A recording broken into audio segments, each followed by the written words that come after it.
Hello বন্ধুরা, চলো আজকে তোমাদের নিয়ে যাব আমার ভাইয়ের রিসেপশন পার্টিতে। একটা ব্যাগের মধ্যে যেই শাড়িটা পরবো সেটা, ব্লাউজ আর কিছু টুকটাক অর্নামেন্টস আর মেকআপের সরঞ্জাম নিয়ে চলে যাচ্ছি বিয়েবাড়িতে।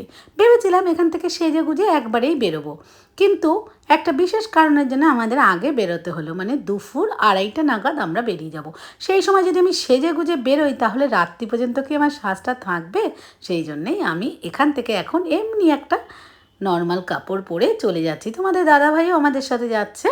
তো নিচে নেমে রেডি হয়ে এসছি, বেরোবো, তার মধ্যে অবস্থাটা দেখো। এই দেখো, বস্তা মাথায় করে এই ভাইগুলো দৌড়াদৌড়ি করে আসছে। মানে কি বলো তো, আমাদের মাল এসছে। তোমাদের দাদাভাইয়ের সাথে কোথাও বেরোলেই এই জ্বালাতন। তা না হলে কেউ ফোন করবে, কেউ মাল আসবে, দাঁড়াও একটু বসো, এই করে ওনার সাথে বেরোনো 3টে মানে 4টে হয়। তো যাই হোক, এইবার এই দেখো, তোমাদের তো সবসময় আমাদের সামনের রাস্তা দিয়ে বেরোনোটা দেখায়, এইটা হচ্ছে আমাদের বাড়ির পেছন দিক। আমাদের সাথে আর কে কে যাচ্ছে জানো? সুপ্রীতি, ঐশী আর উঠছি। বাবা ওদের বাড়িতেই আছে, আর ভাই অফিস থেকে ডিরেক্ট চলে যাবে। আমরা কোথায় যাচ্ছি বিয়ে বাড়িতে জানো? যাচ্ছি হাবড়াতে। তো আমার ওই কাকুর বাড়িতে হাবড়া। তো যাওয়ার আগে আমার বোনের ছেলের পরীক্ষা আছে, ওদের বাড়ি একটু দেখা করে তারপরে বাপের বাড়ি এসে এখানে যে আমাদের কালী মন্দিরটায় পুজো দিই। আগের ব্লগে তোমরা দেখেছোই আমার এই মন্দিরটা। তো এই মন্দিরে অমাবস্যার পুজো হচ্ছে, আজকে তো অমাবস্যা। তো সেই জন্য আমি এখান থেকে একটু মিষ্টি ফল কিনে দিয়ে গেলাম। বাবা প্রতি অমাবস্যা এখানে ফল মিষ্টি দিয়ে পুজো দেয়। তো বাবা তো আজকে ভাইয়ের বাড়িতে আছে, সেই জন্য সুপ্রীতি সেইগুলো কিনে ও দিয়ে গেল। এবার রেডি হয়ে চলে যাব ওদের বাড়িতে। বাপের বাড়ি গেলাম, তখন দেখো সন্ধে কিন্তু হয়েই গেছে। তো রেডি হচ্ছি, মাও যাবে আমাদের সাথে।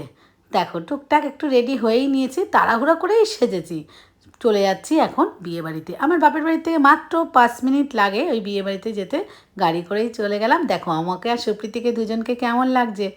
তো বিয়েবাড়িতে গিয়ে দেখলাম বেশ ভালো সাজিয়েছে। এই বিয়েবাড়িটাও আবার আমার এক কাকুরই ওই বাড়িটা। তো সোজা আমরা ভেতরে চলে গেলাম, গিয়ে দেখি চারিদিকটা অসাধারণ সাজিয়েছে। এই যে পিসিটা দেখছো, এটা হচ্ছে আমাদের পাড়ার। এই পিসিটার বাড়িতে ছোটোবেলায় আমরা খুব যেতাম। এখানে না অনেক পুরনো লোকজনের সাথে দেখা হলো। আর এই হচ্ছে আমার কাকু, এই কাকুর ছেলের হচ্ছে বিয়ে। আর এই হচ্ছে আমার ভাই আর ভাইয়ের বউ, আর এই হচ্ছে আমার কাকিমা। তো কাকিকে দেখে কি মনে হচ্ছে আমার কাকি? মনে হচ্ছে না আমার দিদি? তো যাই হোক, পুরনো লোকজন সবার সাথে দেখা হচ্ছে, খুব ভালো লাগছে জানো তো। আর আমার ভাইয়ের বউটাকে কেমন লাগলো কমেন্ট করে কিন্তু তোমরা অবশ্যই জানাবে। তারপর একটু বসে চলে গেলাম কিছু শরবতের কাউন্টারের দিকে। আমার তো আজ সোমবার, আমি তো খাবো না। তো মা বলল কিছু খেতে হবে না, শরবতটা তো একদমই নিরামিষ। তাই আমি একটা স্ট্রবেরি আর একটা অরেঞ্জ জুস নিয়ে নিলাম। আর আমার মা দেখো সেজেগুজে এসে, মার একটু ফটোও তুলে নিলাম। সুপ্রীতির আবার একটা বন্ধুর সাথেও এখানে দেখা হয়েছে। আর এই হচ্ছে আমার বোন কাকার মেয়ে। খুব সুন্দর লাগছে। Thank you. আত্মীয় স্বজনের বিয়ে বাড়িতে আমি বিশেষ করে কেন যাই জানো তো? সবার সাথে দেখা হয়, খুব ভালো লাগে। এই দেখো বিজু, নির্মা আর তিশানও চলে এসেছে। আমরা একটু ফটোশ্যুটও করে নিলাম। বিয়ে বাড়ি মানেই তো খাওয়া দাওয়া আর ফটো। স্ন্যাক্স কাউন্টারের দিকে চলে গেলাম। এই দেখো পনির শাটে, চিংড়ি ব্যাটার ফ্রাই, তারপরে টুকটাক ভেজ পকোড়া ছিল। আমার মাও খাচ্ছে, আর সুপ্রীতি বলছে দিদি তুমি খাচ্ছ না, কেমন জানি লাগছে। আমি বললাম কেমন লাগার কোনো ব্যাপার নেই, আগে আমার লোভ লাগতো খুব, কিন্তু এখন না উপোস করতে করতে আমার অভ্যাস হয়ে গেছে। কত বছর পরে আমার বোনের সাথে দেখা হলো? 25।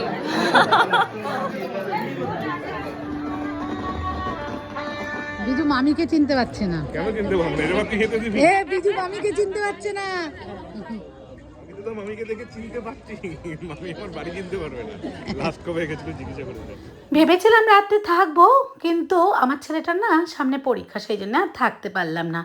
এরই মধ্যে দেখো এই কাকুর মানে ছেলের রিসেপশন পার্টিতে আমি অবশ্যই আসবো, যত অসুবিধাই থাকুক না কেন। কারণ এদের সাথে না আমার অনেক স্মৃতি জড়িয়ে আছে জানো তো। ছোটোবেলায় এই কাকুর বাড়িতে এসে আমরা খুব থাকতাম, তখন ঠাকুমা বেঁচে ছিল। মানে আমার মানে কাকুর মা যে, সে আমাকে খুব ভালোবাসতো, ছোটো ঠাকুমা বলতাম। ঠাকুমা দাদু আজকে নেই, একটা পিসিও নেই, গীতা পিসি। খুব মিস করি ওদেরকে। তো যাই হোক, খাওয়া দাওয়ার কাউন্টারটাও তোমাদের সাথে একটু শেয়ার করলাম। ভাইয়েরও আসার কথা ছিল। এরই মধ্যে ভাই বলল ওর নাকি অফিস থেকে বেরোতে বেরোতেই প্রায় 10টা সাড়ে 10টা এখানে এসে পৌঁছাতে লাগবে। আমি বললাম তাহলে আর তোর এসে কাজ নেই, কারণ তুই কখন আসবি, খাবি, তারপরে আমরা বাড়ি যাব। যেহেতু কন্যাযাত্রী মানে বাড়ি, মেয়ের বাড়ি হাবড়াতেই, সেই জন্য ওরা একটু দেরি করেই এসে। আর দেখো ওরটি সমস্ত ফুলগুলো খুলে খুলে নিচ্ছে। ভাই আর রাত যেহেতু আসেনি, কাকু আবার ওদের দুজনের জন্য খাবার দিয়ে দিল। তো যাই হোক, এই দেখো বিজু নির্মা ওরাও চলে যাচ্ছে, ওরা তো কাছেই আছে, ওরাও এসছে, ভালোই লাগছিল। বিয়েবাড়িতে এসে সবার সাথে দেখা হলো, পাড়ার মানে ছোটোবেলার অনেক মানে মানুষের সাথে অনেক বছর পরে এই বিয়েবাড়িতে এসে দেখা হলো। তো যাই হোক, তারপরে আমরা বাড়ির দিকে চলে আসলাম। আজকে রিসেপশন পার্টিটা বেশ ভালোভাবে কাটলো। নেক্সট ব্লগে আবার দেখা হচ্ছে, টাটা।